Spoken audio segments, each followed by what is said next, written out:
मैं doctor Seema Gupta, associate professor, department of history, government arts college, Kota. Class MA final, history, paper 9th A, elements of Indian archaeology. हमारे video lecture की शुरुआत हो चुकी है। पहले जो वीडियो लेक्चर था उसमें मैंने आपको बताया था कि हमारा सिलेबस में हमको क्या क्या पढ़ना है। आज मैं आपको बताऊंगी कि पुरातत्व क्या है। ये हमारा पहला टॉपिक है। पुरातत्व एक संकेत क्रम का अध्ययन है जिसमें योजनाएं एवं परिस्थितियां उत्खनन में महत्वपूर्ण भूमिका निभाती हैं। साधारणतया इसे अध्ययन की विधा माना जाता है जो प्राचीन काल की भूमि में गढ़ी सामग्रियों को उजागर कर उसके सहारे हमारे अतीत को मुखरित करता है।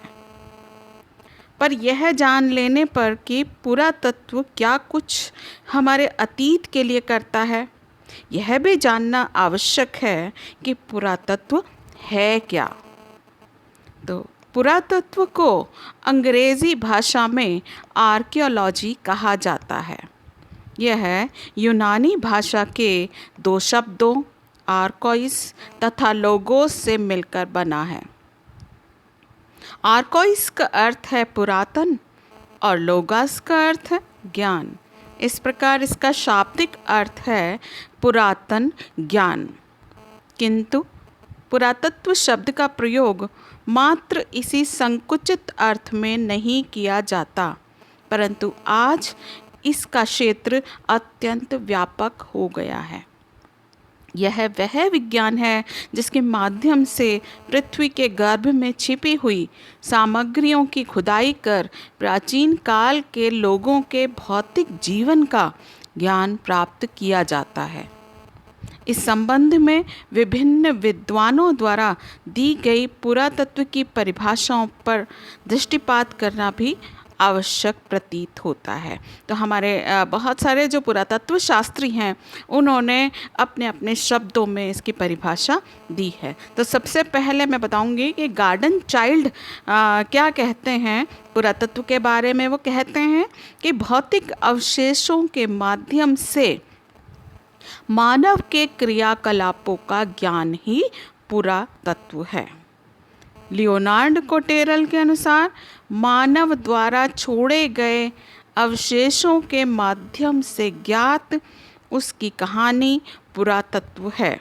यह अवशेष उपकरण, अस्त्र शस्त्र, दैनिक घरेलू उपयोग की वस्तुएं, कब्र, मानव या पशु अवशेष सभी हो सकते हैं। ग्राहम क्लार्क कहते हैं कि मानव अतीत के पुनर्निर्माण के साधन के रूप में पुरा अवशेषों के क्रमबद्ध अध्ययन को पुरातत्व कहते हैं।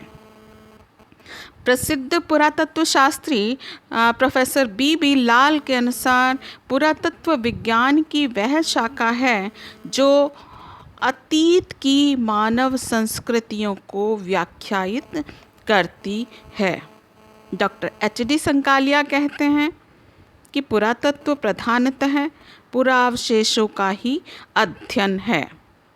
डॉक्टर क्रोफोर्ड के अनुसार पुरातत्व विज्ञान की वह शाखा है जो अतीत के गर्भ में छिपी हुई मानव संस्कृतियों का अध्ययन करती है तथा व्यवहार में उसका प्रभाव एवं उद्देश्य आदिकालीन प्रागैतिहासिक संस्कृतियों का विवरण प्रस्तुत करती।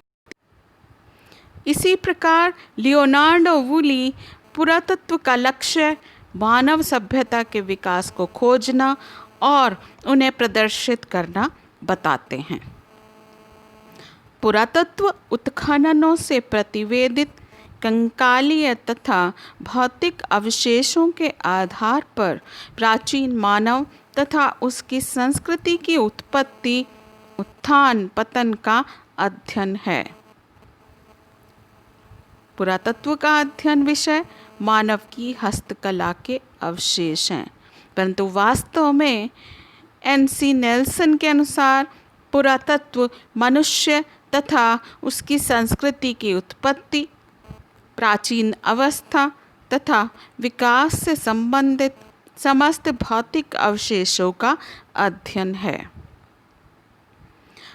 प्रसिद्ध पुरातत्ववेत्ता डॉक्टर बील्स एवं हाउजर के अनुसार पुरातत्व या प्राग ऐतिहासिक प्राथमिक रूप से प्राचीन संस्कृतियों तथा आधुनिक सभ्यताओं की भूतकालीन अवस्थाओं का अध्ययन है।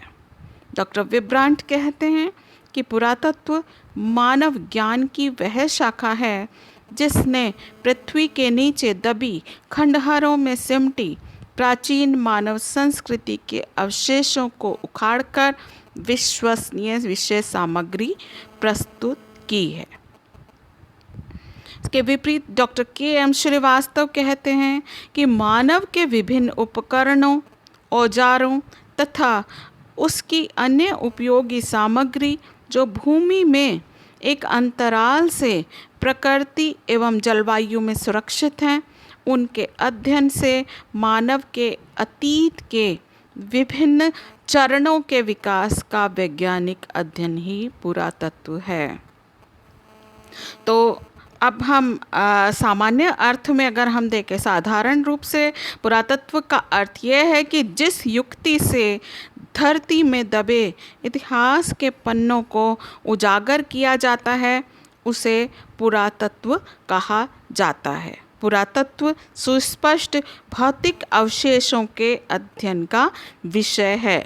यह निरंतर भौतिक पर्यावरण और प्राकृतिक पर्यावरण में होने वाले बदलावों का अध्ययन करता है। तो यानी पुरातत्व जो है वो हमें लिखित जो इतिहास जहाँ से हमारा शुरू होता है उससे पूर्व की जो जानकारी है वो हमें कौन उपलब्ध करवाता है?